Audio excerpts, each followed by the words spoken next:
Nadie opina. Bueno, Irregular, ingeniero, perdón, para mí. ¿qué dice Sonia? A mí es regular, que solo hice creo que dos bien y el primero me entendía muy bien. Ajá. Ya, cada uno lo vamos a ver en forma personal, ¿ya?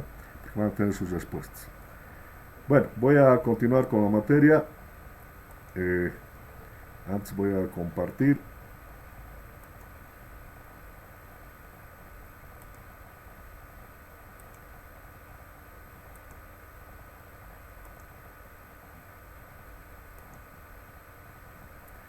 Se ve, ¿no?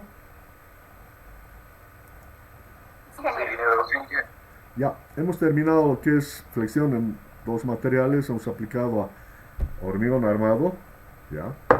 Hemos hecho unos problemas de aplicación, lo vimos. Y vamos a entrar a qué es la flexión plástica. Algo creo, bueno, esos dos preguntaban. Todo el diseño que hemos hecho hasta el momento es en el campo elástico, porque es lógico. Eh, si yo cargo, se deforma, descargo, vuelve a su situación original, ¿no? Pero, o sea, la ley de Hooke, toda la teoría que hemos visto de resistencia material, todo es en el campo elástico. En el campo plástico ya ni ley de Hooke ni nada de eso funciona. Entonces, ¿en qué casos entramos al campo plástico? En aquellos materiales que nos permiten llegar sin problema a alcanzar ese campo. A ver, ¿qué sucede? Yo puedo tener una viga isostática como la que se muestra acá, con una carga P a distancias A y B. El diagrama de momentos es este, ¿no?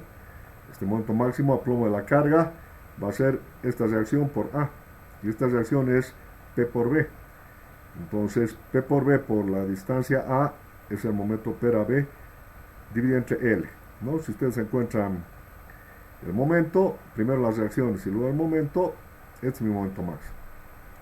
Bueno, mientras trabajo con la tensión admisible no hay problema en el campo elástico. Estamos hablando de la flexión. Esta es una sección eh, cualquiera, un trapecio. ¿Y qué es lo que hacemos en el campo elástico?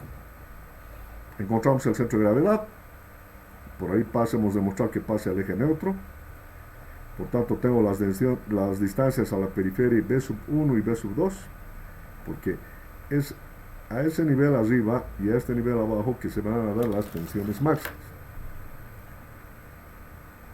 Bueno, ¿cómo encuentro este diagrama? A través de Navier. Hemos demostrado que la ecuación de Navier está dada por esta. La flexión da lugar a tensiones normales, que es igual al momento por la distancia al punto en estudio sobre el momento inercia. Como los puntos en estudio son la periferia donde se dan los máximos, entonces tengo la tensión máxima, va a ser M por la distancia que es B, ya sea B1 o B2, M por B sobre I sub X, es la tensión. Y bueno, yo puedo dibujar este diagrama conocido la distancia Y a cualquier punto. Entonces voy encontrando todos estos valores y la variación de las tensiones es en forma lineal como vemos. Eso por un lado. En el material, si llamamos el acero, siempre pongo el ejemplo del acero dulce. Ya. Hemos visto al inicio de la materia que, por la ley de Hooke, hemos graficado el diagrama de tracción de una barra de acero. Y el gráfico me muestra primero este comportamiento lineal hasta el límite proporcional, de ahí sale la tensión proporcional. A partir de ahí ya tengo un comportamiento parabólico, llega la fluencia que está un poquito más arriba, tengo la tensión de fluencia. Y ahí se dan estas ondulaciones, o sea, el material fluye a tensión constante, o sea, la tensión de fluencia se empieza a estirar, o sea, se empieza a deformar aquí abajo. Se estira, se estira, se estira, hasta que nuevamente recupera su resistencia y sigue subiendo la tensión, como estamos viendo, hasta llegar a este valor máximo. Y bueno, a partir de ahí ya va bajando y se rompe físicamente. Este es el diagrama de tensión de formación de la curva esa que hemos demostrado. De esta parte, a la izquierda de la tensión proporcional, que es, como su nombre indica, el límite donde termina la proporcionalidad, la linealidad, a la izquierda está el campo elástico. Porque todos estos puntos, si yo los cargo y descargo, siempre va a volver al origen, porque se recupera toda la deformación. En un cuerpo que es idealmente elástico, ¿no? Se recupera. Cuando ya paso este límite, ya no recupera. Si yo descargara, esto viene y corta por aquí. Hay un traslado del origen, ¿no? ¿Por qué? Por esto, por la fluencia.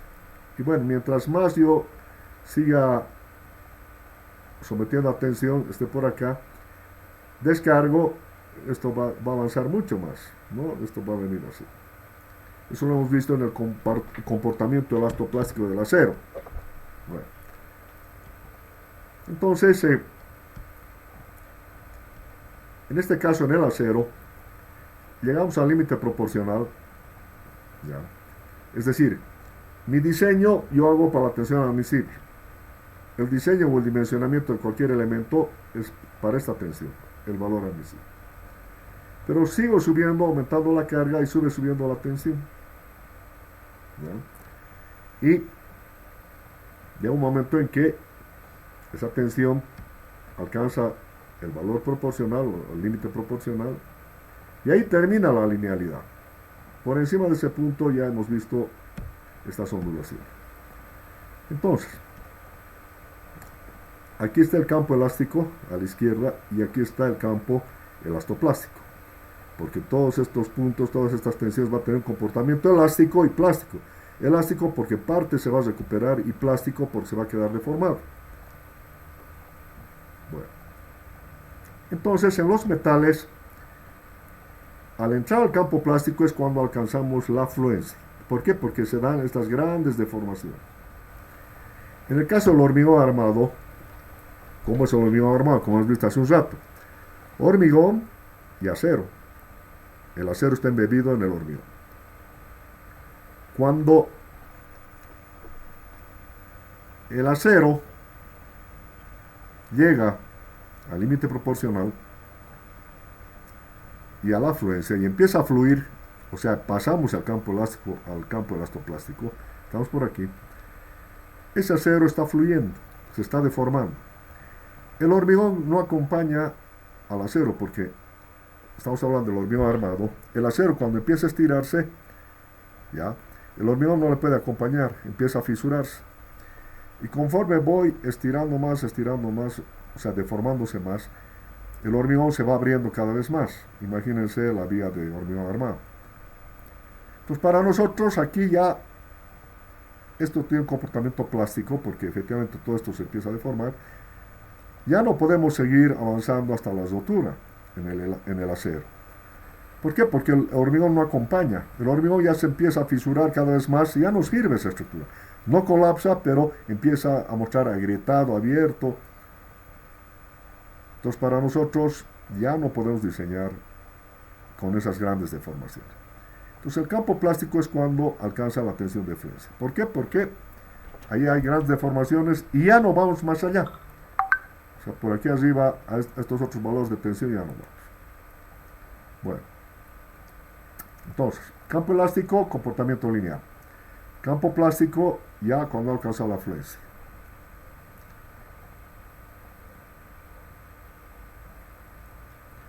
Entonces, la carga hemos incrementado la carga y por tanto la tensión, luego de la tensión admisible, hasta llegar a esta tensión proporcional y luego a la tensión de fluencia.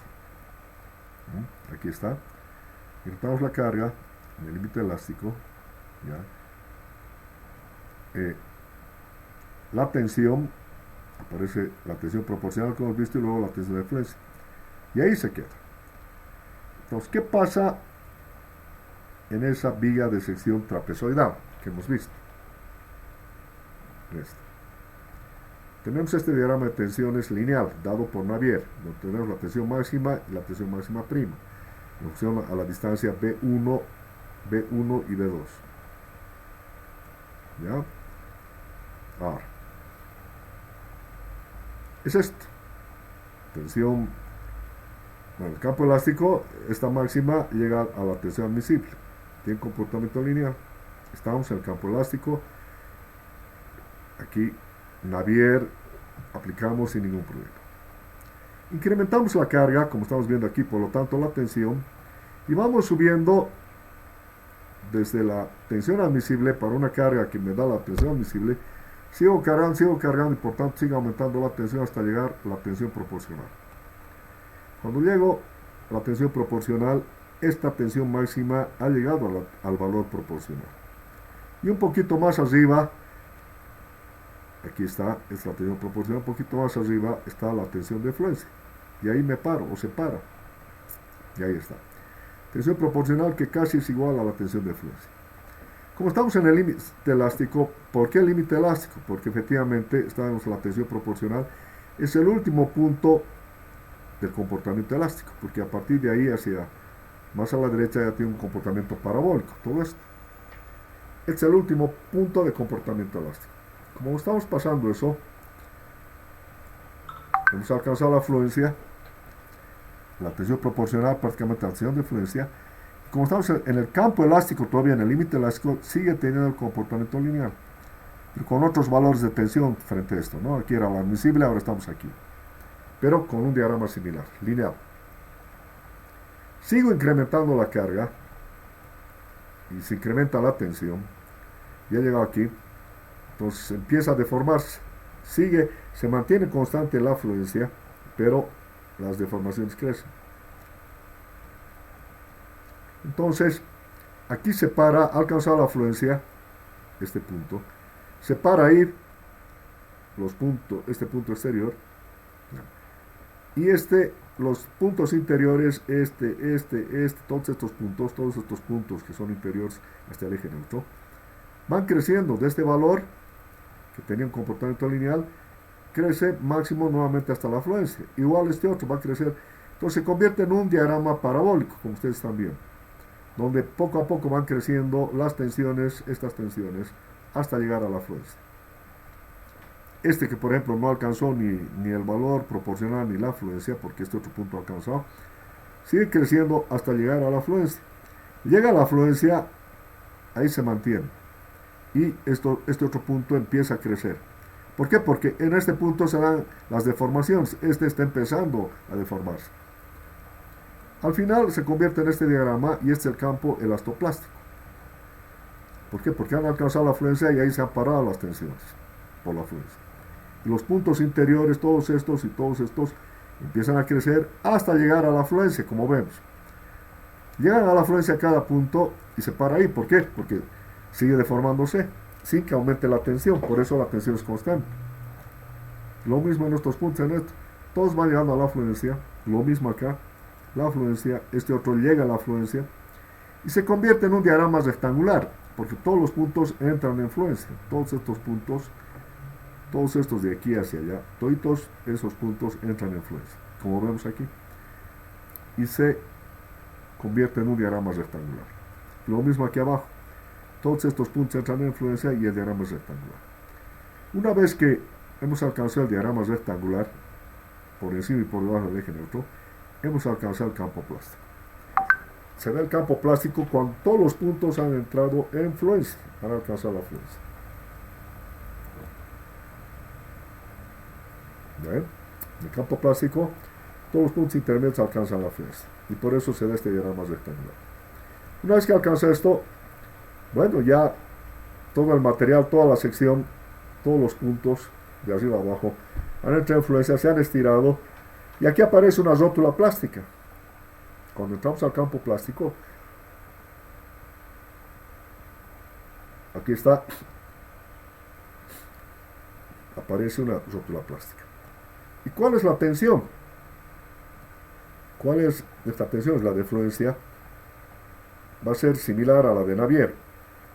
En Navier tengo la tensión, en general por Navier es m sobre omega x. El momento máximo, bueno, eso hemos visto más adelante, ¿no? Es el momento máximo sobre el módulo restante. En el límite elástico es el momento en el límite elástico, y es en inglés yield point, punto de fluencia. Ya, momento en el punto de fluencia, pues estamos alcanzando la fluencia. El momento en ese límite elástico sobre el módulo. Y cuando llegamos al campo plástico, voy a tener una expresión similar, que la tensión de fluencia, esta, para el campo plástico, es igual al momento plástico, que es el momento cargado que hace que el diagrama de tensión sea así rectangular. ¿Ya? Ese momento que hace que todo el diagrama se vuelva rectangular, dividido entre el módulo plástico, que recién vamos a deducir, porque aquí era el omega x, el módulo elástico. El módulo plástico todavía no lo conocemos. Y este es el momento en el campo plástico, que hace que todos los puntos entren en influencia y que aparezca la rótula plástica. ¿Ya ve? En la sección aparece una rótula plástica. ¿Qué quiere decir? Que en la viga, aquí, ¿dónde está el momento máximo? Aquí. Entonces en este punto, que es aquí a prueba de la carga, ahí va a aparecer la rótula plástica, porque es donde se da el mayor momento y por lo tanto va a ser la primera sección que entra en el campo plástico. Y al aparecer la rótula plástica falla, esto se quiebra de esta manera, esto se entra y esto gira así y esta otra parte gira así, y este es el mecanismo de falla. En una viga isostática de nada me sirve llegar al campo plástico, aparece la rótula plástica, falla la viga, entonces no gano nada, ¿no? La viga se vuelve inestable. ¿Dónde es la aplicación del campo plástico? Alcanzar la carga en el campo plástico no sirve para una viga estáticamente determinada o simplemente apoyada, como estamos viendo, sino tiene su aplicación a una viga hiperestática, es donde tiene la aplicación. O sea, cuando las vigas son hiperestáticas, o sea, puede ser empotrado aquí y empotrado aquí, en este otro apoyo, aparece la rótula, no falla pues, sigue el empotramiento, ahí hay una articulación, sería empotrado, articulado y empotrado. Estáticamente hablando, sigue la viga soportando carga. Entonces la aplicación del campo plástico es en vigas hiperestáticas. ¿Ya?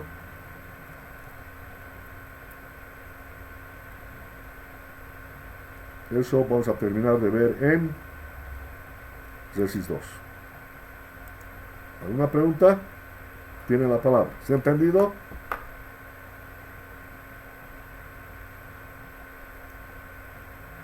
Oigan, señorito.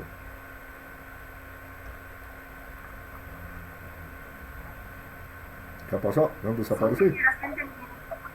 Sí. Ya. Se ha entendido. Correcto.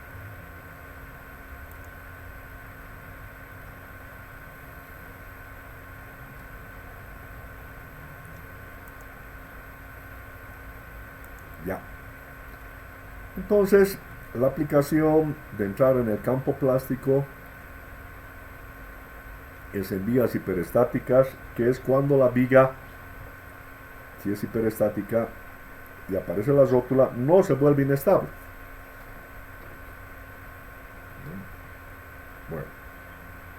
En cambio, una viga isostática como esta se vuelve inestable, no me sirve de nada llegar al campo plástico.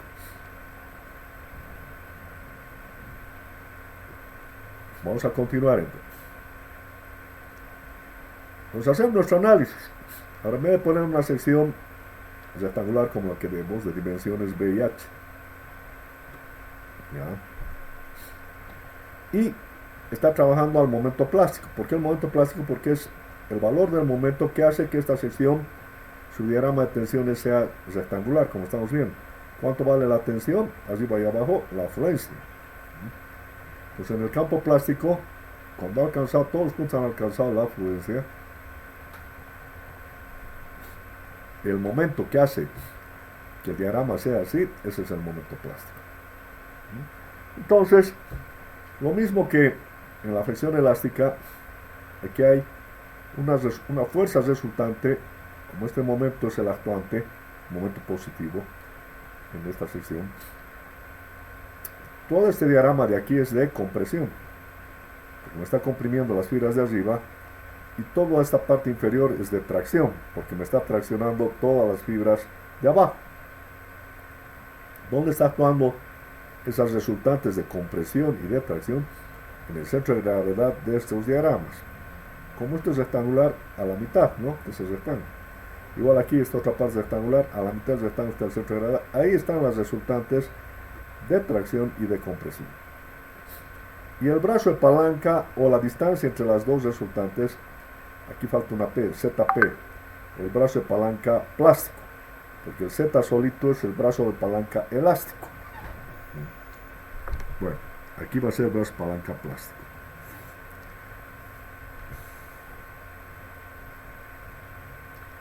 Entonces, como tiene que estar en equilibrio, hago las ecuaciones de equilibrio interno. ¿Y qué es? Sumatoria de fuerzas y sumatoria de momentos. Como en todo, toda la vida, todas las teorías que hemos estado aplicando hasta ahora parten de ese concepto. Internamente, esa estructura tiene que estar en equilibrio. Y externamente también. Externamente hacemos sumatoria de fuerza igual a 0, sumatoria de momentos igual a 0 en cualquier punto. Internamente también. ¿Por qué? Porque las estructuras tienen que entrar en equilibrio. Entonces hago sumatoria de fuerza igual a 0. ¿Qué fuerzas horizontales hay? Solamente estas dos. Esta de tracción y esta de compresión. P menos C igual a 0. De ahí resulta que T es igual a C. Lo mismo que hemos visto, el campo elástico. Esto es igual a esta por el equilibrio, tiene que ser. Y bueno, si C es igual a T, ¿cuál es el valor? Pues esta área es un volumen, ¿no? Esta área por su profundidad. La profundidad es este ancho B. Entonces es un cuerpo, es un paralelepípedo, ¿no? Todo ese volumen me da la resultante de compresión. ¿Cuál es ese volumen? Esta base que es tensión de fluencia, esta altura que es H medios, tensión de fluencia por H medios, por la profundidad que es B, ¿no? Tensión de fluencia por H medios por B, aquí está. Tensión de fluencia por H medios por B. ¿Pero qué es H por B o B por H? Es el área del rectángulo. Entonces va a ser igual a la tensión de influencia por área media. Esas son las resultantes de compresión y de tracción. Además que son iguales, estamos viendo acá. Esa es la sumatoria de fuerza. Y hago la sumatoria de momentos, la segunda ecuación de equilibrio. Sumatoria de momentos respecto a este eje, ¿no? al eje neutro.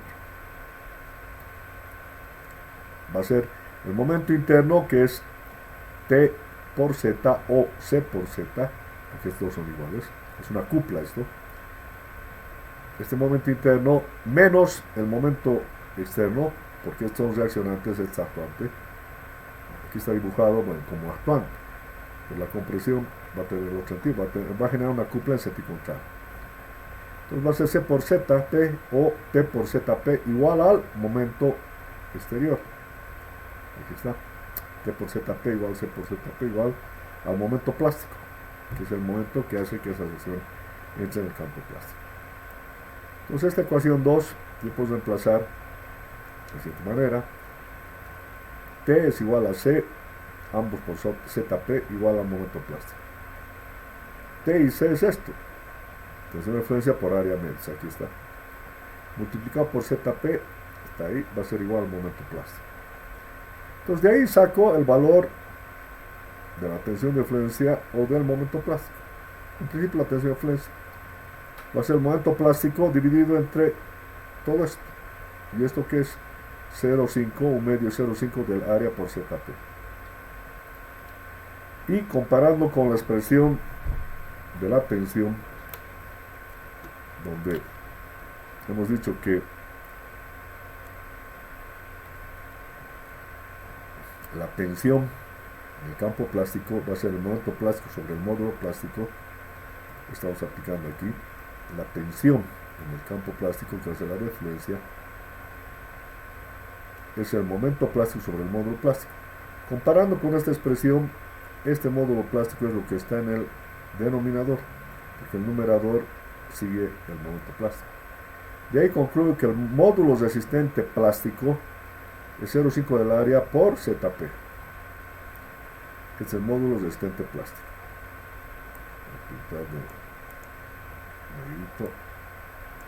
Ya.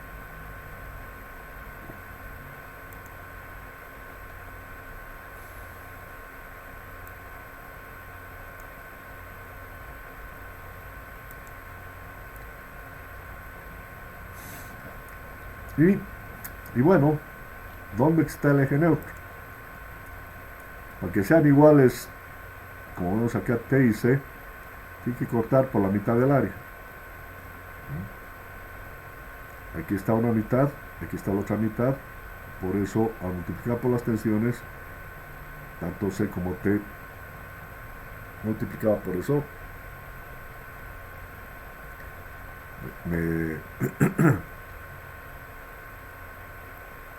me va a dividir en dos partes iguales. Esto es A medios, mitad del área, y esto es A medios. Esta área es B por H medios. Aquí abajo es B por H medios. Son iguales. Entonces A medios y A medios. Entonces, el eje neutro plástico divide en dos áreas iguales a la sección. A ver, el eje neutro plástico divide dos áreas iguales a la sección. Es la conclusión que sacamos del eje neutro. Para que C sea igual a T, esto tiene que cortar por la mitad, de modo que sea A medios y esto sea A medios. Y esa es la resultante de compresión y la otra es la resultante de tensión. Bueno, entonces, tenemos otra conclusión. El eje neutro plástico divide en dos áreas iguales a la sección. ¿Cómo definíamos el eje neutro elástico? Por Navier, ¿cómo definíamos el eje neutro elástico?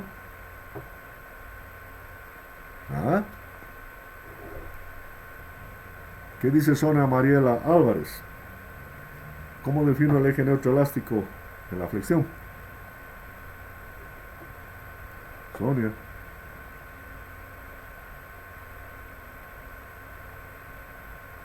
Ay, voy a poner falta. Creo que Sonia ya desapareció, no está en la clase. Ha dejado prendida su computadora. No, Inge, estoy recordando. Pero ¿por qué no me contesta, pues? ¿Cómo encontramos el eje neutro elástico? ¿No se acuerda? A ver, aquí Sankey. ¿Con el centro de gravedad? ¿Está bien? ¿Perdón? ¿Qué dice? Sonia. Inercias principales, centro de gravedad, ingeniero. Correcto. El eje neutro elástico pasa, hemos demostrado, por el centro de gravedad de la sección. En cambio, el eje neutro plástico divide en dos áreas iguales a la sección.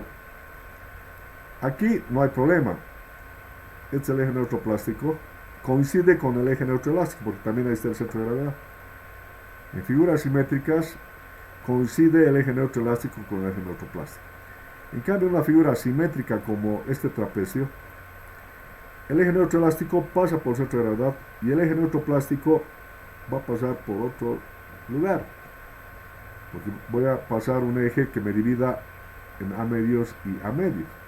Y eso, como ya es asimétrico, no va a coincidir con el centro de gravedad. Entonces va a tener otra posición la tensión de influencia, ¿no? Aquí está dibujado como si fuera, claro, el elástico está acá, pero el plástico ya no coincide acá. Esto o está más arriba o está más abajo, no coincide acá.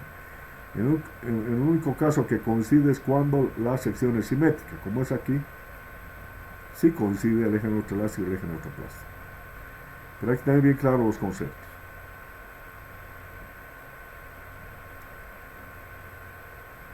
Bueno, ese módulo plástico hemos leído de aquí 0,5 el área por ZP. Es el área, en este caso, si es un rectángulo, base por altura, si es un trapecio, será pues un medio de la base mayor más la base menor por la altura, ¿no? Si es un trapecio. Es el área de cada sección. Y ZP es la distancia entre los centros de gravedad del área superior, la mitad del área de su centro de gravedad está actuando esto. Y en el centro de gravedad de la otra mitad inferior está actuando esta otra forma. Entonces el brazo de palanca plástico, aquí falta un ZP, una P, es la distancia entre los centros de gravedad de la mitad del área superior al centro de gravedad de la mitad del área inferior. Aquí sería H cuartos, ¿no? H cuartos y H cuartos, porque es simétrico, pero en figuras asimétricas es diferente. Entonces la distancia, como estamos viendo, entre los centros de gravedad, ¿no? El ejemplo de plástico divide en dos áreas iguales a la sección y aquí está. Por ejemplo, aquí me divide en dos áreas al rectángulo, a medios y a medios. Aquí está el centro de gravedad superior, aquí está el centro de gravedad de la mitad inferior. El eje neutro plástico, aquí actúa la resultante de compresión, aquí la de tracción, y este es el brazo de palanca plástica. Ahora ya está con ZP. ¿Alguna pregunta? ¿Está claro? ¿Se ha entendido?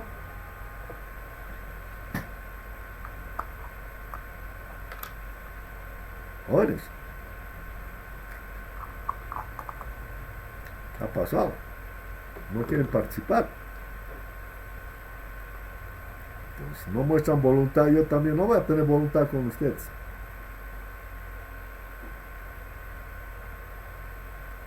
Ponen interés, voy a ayudar. No hay interés, ¿qué voy a hacer? No quieren. ¿Sí? ¿Por qué lo ha dividido la sección en dos áreas? Ya. Esa parte no he entendido, Inge. Ya.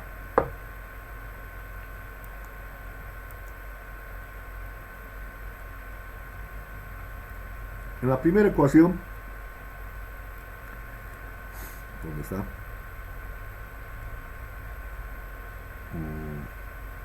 Sí, aquí. Aquí está la resultante compresión, aquí está la deflación. La primera ecuación está de equilibrio interno. Me condiciona a que la resultante compresión sea igual a la de tracción. Esta tiene que ser igual a esta. ¿En qué caso va a ser? Cuando pase por la mitad. O sea, si yo saco esta área, va a ser B por H medios. Y esta otra área es B por también H medios. Entonces, esto está en el centro de gravedad de esta mitad superior, aquí, a H cuartos de aquí. Y esta T está en el centro de gravedad de esta mitad inferior. Entre los dos, H cuartos más H cuartos, H medios. Entonces, el brazo de palanca plástica va a ser H medios. Aquí en el rectángulo perfectamente estamos viendo que para que C sea igual a T, tiene que dividir en dos partes iguales. ¿No ve? De ahí saco esa conclusión. ¿Estamos de acuerdo? Sí, ingeniero, ahora sí. Ya. Pero los demás calladitos, ¿eh? Casi con tirabuzón. Bueno. Ahí está. A medios, lo que he dicho. Aquí es H cuartos. Ahora vamos a ver. Este ZP va a ser H cuartos más H cuartos, H medios va a ser. Y hacer el análisis para la sección rectangular. Inge, una consulta. ¿Perdón? Una consulta, Inge. Quería preguntarle. Ahora, si es que en el caso de que un cuerpo lo dividimos entre dos y resulta que la parte dividida aún no sigue siendo simétrica, ¿podemos seguir dividiendo? Es la conclusión que sacamos ahora. En el eje neutro elástico es cuando pasa por el centro de gravedad. El centro de gravedad en figura asimétrica divide en dos iguales. Pero en una figura asimétrica como el trapecio no me divide en dos áreas iguales el centro de gravedad. ¿Ya? Entonces, aquí no hay problema. Voy a dividir por la mitad porque es simétrico. ¿Ya? Y se cumple lo que hemos dicho. Pero si fuera un trapecio, el centro de gravedad del trapecio no coincide con la línea que divide en dos áreas iguales. Hagan ustedes. Por ejemplo, aquí está el centro de gravedad. Esto no me está dividiendo en dos áreas iguales. Aquí arriba no es a medios y aquí tampoco es a medios. ¿Cómo hago? Fácil. Tengo el área del trapecio calculo área, la mitad de esa área, y digo, por ejemplo, tomando esta parte, suponiendo que por aquí me corta una distancia y, tomo esa área de este trapecio de abajo, a una distancia y, a una altura y, igualo a la mitad del área, a área medios.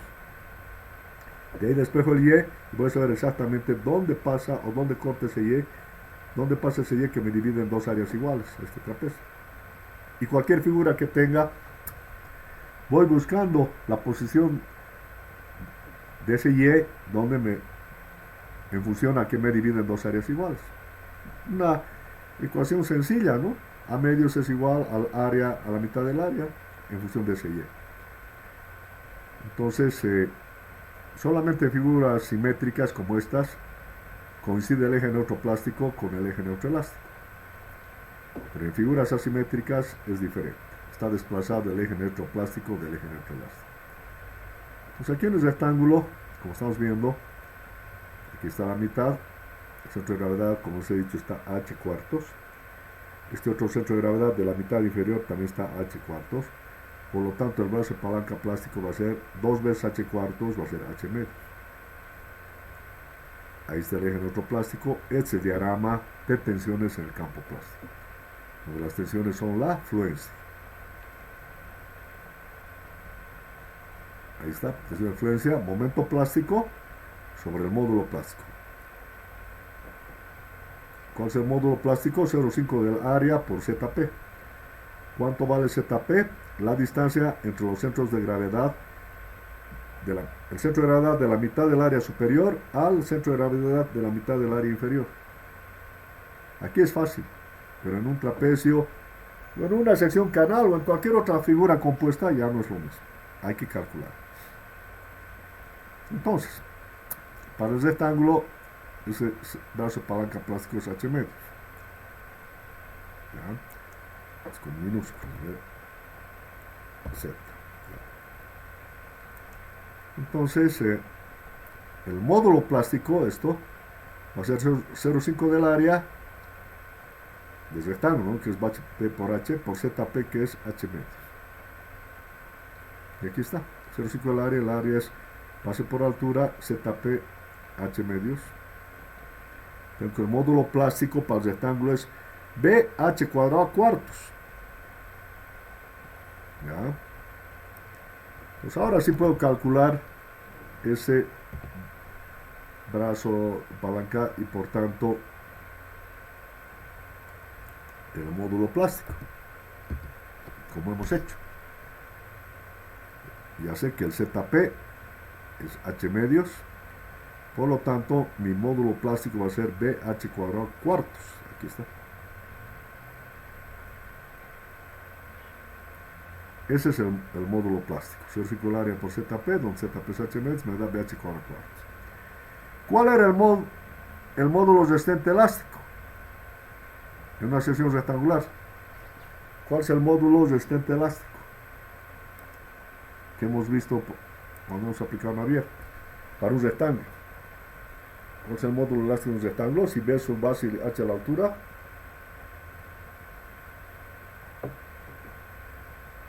ucha,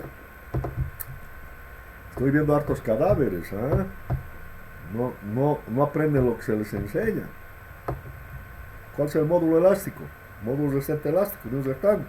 Les he dicho que tienen que aprender de memoria. Hemos repetido con ustedes. Ingeniero, base por altura al cuadrado sobre 12. BH cuadrado sobre ¿cuánto? 12. ¿Ah? 12. No, Sobre 12. no. ¿Quién me dice cuál? ¿Ah? Sobre 6 y Ah, sobre 6. ¿De dónde sale? De dividir el momento de inercia, que es BH al cubo sobre 12. Sí, el momento de inercia sobre 12. Dividir entre la distancia de la periferia, que es H medios. BH cuadrado sextos. Perdón, BH... estoy mal. BH al cubo sobre 12 dividido entre H medios me da BH cuadrado sextos. ¿No ve? 12 con 12 da, de ahí sale el 6. ¿Y cuánto era el momento de inercia de un círculo? perdón, el módulo resistente de un círculo, de una sección circular, en función al diámetro. Pi por diámetro al cubo sobre 32. Ah, ya están aprendiendo. Sí, rectángulo, círculo, tenemos que saber qué es dividir inercia entre distancia a la periferia. Ya está. El campo elástico del módulo resistente ya sabemos que es BH cuadrado sexto. El módulo plástico es BH cuadrado cuarto. No es igual. Entonces de ahí nace el factor de forma. No sé si qué estamos diciendo. Ahí está. El factor de forma es la relación entre los módulos resistentes. Módulos resistentes.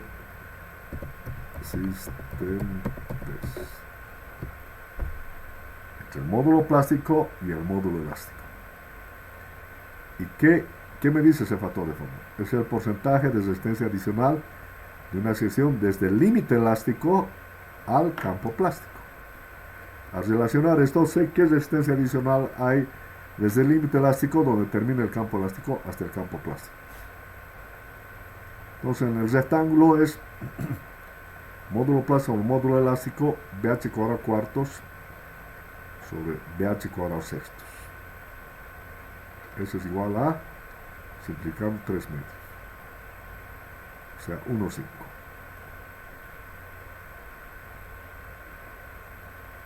¿Está claro? Ese es el factor de forma. El módulo plástico es el cociente de dividir el módulo plástico sobre el módulo elástico. ¿Alguna pregunta?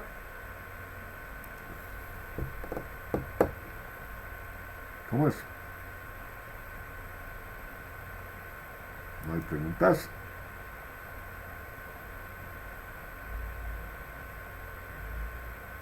Señor, disculpe, buenas tardes. Sí, ¿qué dice Joel? Tengo una consulta. Ya.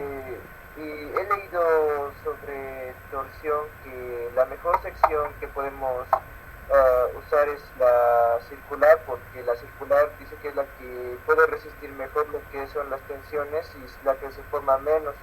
Ya. Entonces ahorita se me ha llegado a la mente que en flexión, ¿cuál sería existe así una sección que pueda ser mejor que las demás, que pueda resistir más, señora? ¿Existe? Un concepto similar al de torsión. ¿Por qué en la torsión es la mejor sección, la circular, pero hueca? Porque las tensiones máximas se dan en la periferia, ¿no ve? En toda la periferia. En la torsión, ¿no ve? Sí, ingeniero, en la periferia se da. Tanto arriba, abajo, izquierda, derecha, en toda la periferia se da. En la flexión, las tensiones máximas se dan arriba y abajo, no a izquierda y derecha. Entonces, ¿qué sección acumula más material arriba y abajo? Ustedes mismos me pueden decir. ¿Cómo tendría que ser la sección? Si tengo una sección donde las tensiones máximas son arriba, en la periferia de arriba y en la periferia de abajo, ¿cómo sería mi sección óptima? Rectangular. Rectangular, no tanto. ¿Quién otro me dice? ¿Qué forma debe tener de modo que trabaje en forma óptima, de modo que absorbe esas tensiones máximas arriba y abajo? ¿Cómo debe ser la sección? En T. ¿Perdón? En T, Inge. En T. Pero en T, arriba me va a absorber bien porque tengo el ala de arriba. Y abajo no tengo nada. Entonces la T no me cumple. ¿Cómo tendría que ser la sección? Para que me absorba arriba y abajo. En I. En I pues, en una sección I, está concentrada el material arriba y abajo. A ver, ya estoy aprendiendo a usar la pizarra. Tengo una sección, a ver, carta.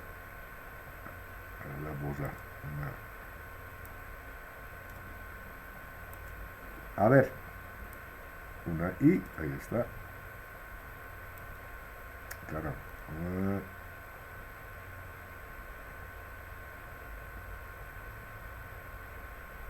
Todavía estoy checo. Y mi diagrama de tensiones es lineal, ¿no ve? Sas así. Aquí tengo el sigma máximo. Aquí tengo el sigma máximo prima.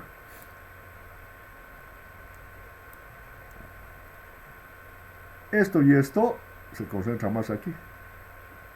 No está compartiendo, Inge. Ah, ¿qué ha pasado?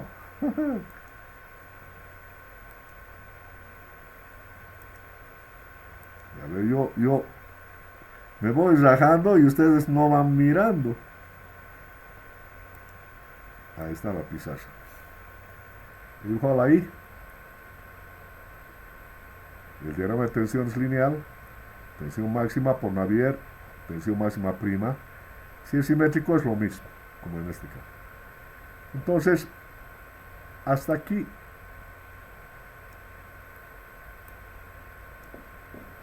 Estas tensiones están absorbiendo aquí, lo mismo aquí. Bueno, las tensiones están de este otro lado, ¿no? Y aquí abajo, bueno, está en esta alma. Esta es la mejor sección. En cambio, su compañero decía, en torsión es otra cosa, esto es flexión. Flexión, ¿no? También había así la pizarrita, ¿verdad? A veces no hurgamos mucho y... En torsión,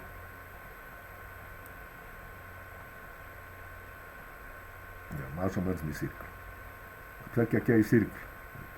Ya hecho. Si tengo un momento torsor, mis tensiones son ahí, aquí, las máximas, ¿no? Aquí también, ahí, y aquí. Y bueno, en cualquier punto, aquí igual. Si quiero aquí va a ser tangencial, así, ¿no? Igual aquí. Caramba, tangencial, ya está. Uniendo esto. Toda periferia es así, tangencial. Entonces, como decía su compañero, para esto es una sección. A ver, ahí está. Ups.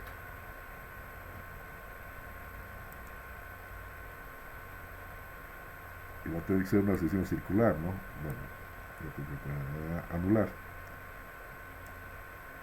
Entonces, como las tensiones, bueno, el diagrama también es lineal, ¿no ve?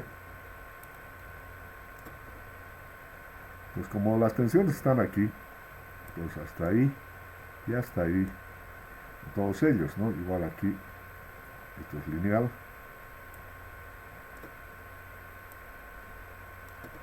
Hasta aquí y hasta aquí, todo esto.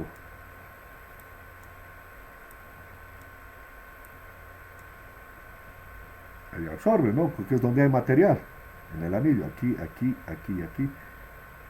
Entonces, por eso su compañero decía, la sección óptima es el círculo, y me quiere decir el círculo hueco. En la flexión, como las tensiones son arriba y abajo, esta es la sección. Todo tiene lógica, jóvenes, todos analizando. Aquí no hay ningún secreto.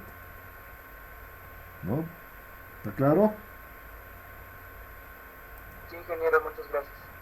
Perfecto. Ya ve que tenemos que analizar todo, entender, saber de dónde sale, por qué, etcétera, etcétera. Todo tiene su razón en la ingeniería. ¿Me quiere decir en la ingeniería civil? La ingeniería civil es la madre de todas las ingenierías. Todo lo que sale es lógico. Y es lo lindo. Es lo lindo. Aquí no hay charlas. La ciencia es exacta.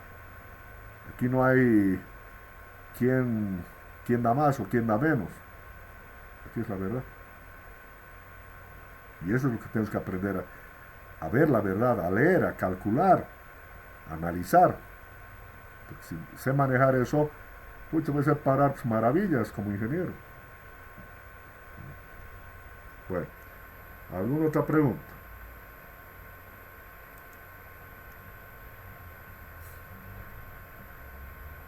¿No hay más preguntas? Bueno, mañana vamos a continuar entonces con las otras secciones y estamos viendo que este campo plástico solamente se aplica a estructuras metálicas, va a decir acero, aluminio. ¿Por qué? Porque entra en influencia y no fisura. En cambio, el hormigón, por ejemplo, se fisura. En el lugar que hay tracción, llega la afluencia y empieza a rajarse, porque no acepta tracción. Y como es hormigón armado, el acero se estira y el hormigón no. Entonces empieza a fisurarse. Y claro, ya habiendo fisurado a todos no solamente nos asustamos, sino para nosotros se ha fallado. Aunque no es un colapso que se caiga la estructura. Pero ya así fisurado ya no sirve para nosotros, ya se estira el acero. Entonces, llegamos máximo hasta la afluencia en el campo plástico. ¿Algún otro comentario? ¿Está claro? Nadie contesta. Sí, está claro. Está claro. Ya. Sí, ingeniero. Perfecto. Mañana entonces continuamos, ¿ya? Está bien, ingeniero. Está Está bien, bien, ingeniero. ingeniero. Hasta mañana, jóvenes. Está bien, ingeniero. Hasta luego, ingeniero. Hasta luego. ¿Pero dónde está mi- Aquí está.